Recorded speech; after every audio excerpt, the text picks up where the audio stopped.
السلام عليكم ورحمة الله وبركاته. Good morning, grade 8.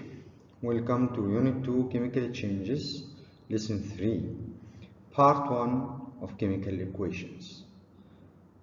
This lesson, we should know what is a word equation, what is equation in chemical symbols, what do balanced and unbalanced chemical equations mean.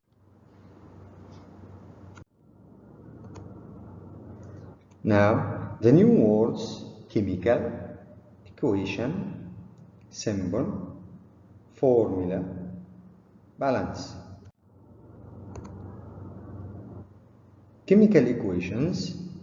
A chemical equation is a symbolic representation of the reactants and the products. So, by using their chemical formula of reactants and products. A chemical equation contains, any chemical equation contains reactants and then arrow, at the end we have products. So this arrow separates the reactants and the products. A word equation shows the name of each substance involved in a reaction and must not include any chemical symbols or formula. So word equation only shows the names of each substances. Example, this is a word equation. Hydrogen plus oxygen produces water. But in symbol, it will be written as 2H2O, which represents hydrogen, and O2, which represents oxygen molecule, produces 2H2O, represents water molecules. So this one is a word equation, and this one is the same equation but in chemical symbols.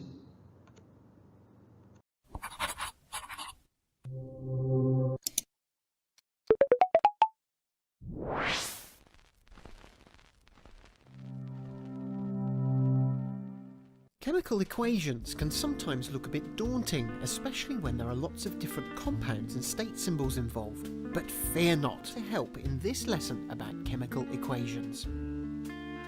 Quite simply, a chemical equation shows the overall chemical change of reactants into products.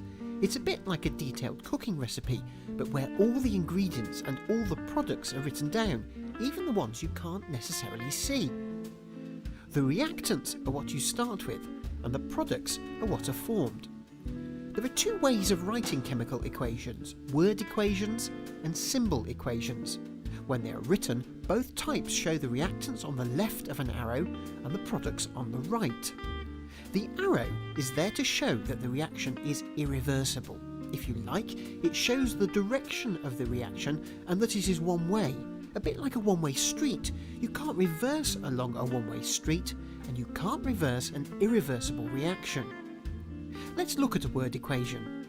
This is a way of summarizing a chemical reaction. For example, the neutralization of hydrochloric acid with sodium hydroxide.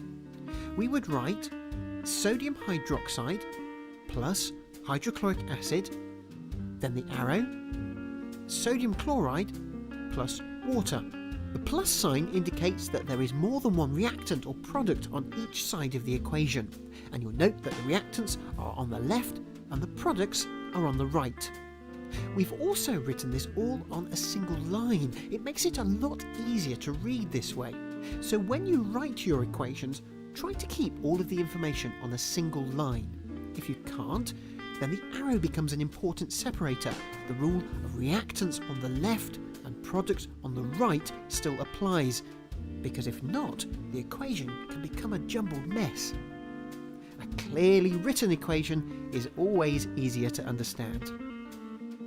A word equation provides a good summary, but a symbol equation provides more information. it shows more detail and allows us to see how many atoms and molecules are involved in each reaction. So if we look at the neutralization equation again, the symbol equation is written NaOH plus HCl as the reactants, then an arrow to indicate the irreversible reaction, which gives NaCl plus H2O as the products.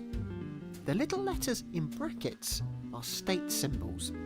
They show the state of matter of each product and reactant, and this is covered in more detail in our lesson, State Symbols in Chemical Equations. There are occasions where a reaction is reversible due to the changes in the surroundings, for example pressure, concentration, pH and temperature. And where this is the case, we draw a double arrow made of two half arrows pointing in opposite directions. And this indicates that the reaction can go either way.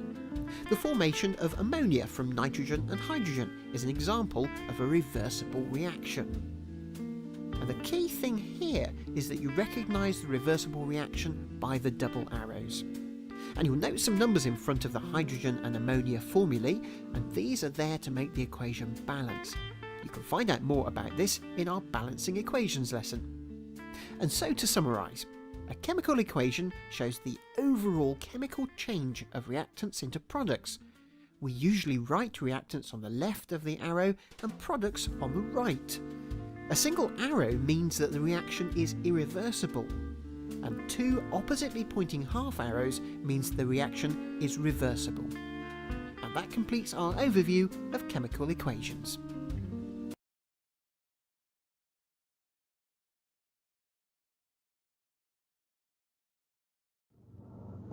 Now how to balance a chemical equation. In order to maintain the law of conservation of mass, it is necessary to balance a chemical equation. When balancing a chemical equation, we never change the subscripts, which is the number written in the right side below the symbol. We only can change the coefficient number. This one is the coefficient number, which is written here on the left side. So we can change this one or here or here, but we cannot change the subscript. This one can't be changed.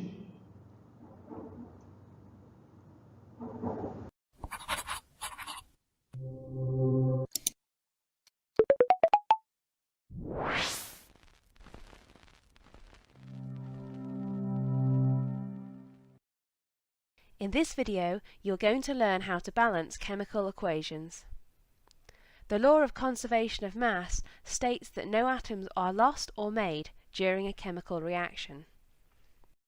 They cannot be made from nothing, and they cannot vanish into nothing.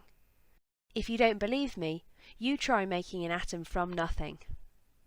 The number of each kind of atom remains the same during a chemical reaction, even though they might arrange themselves differently in compounds.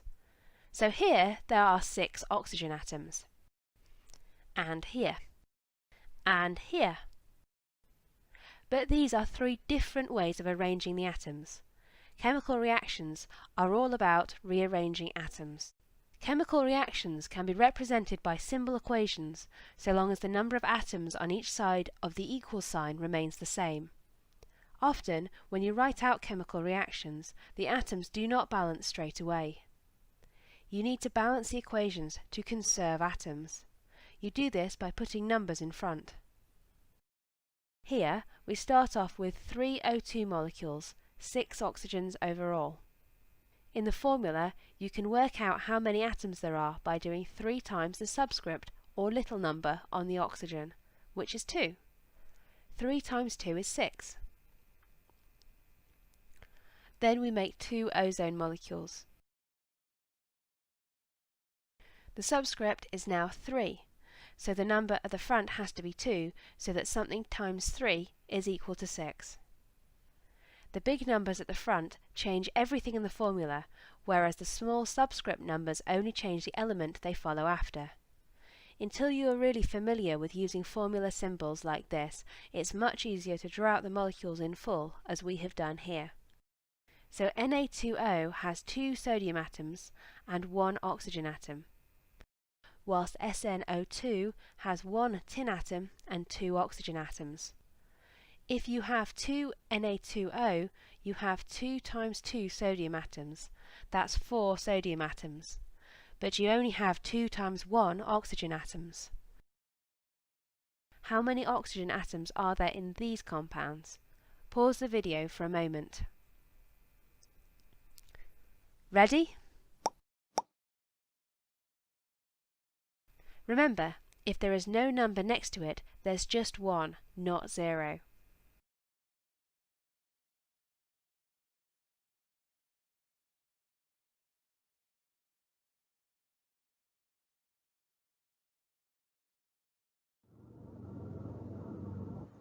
Thank you all. I hope you understood this lesson.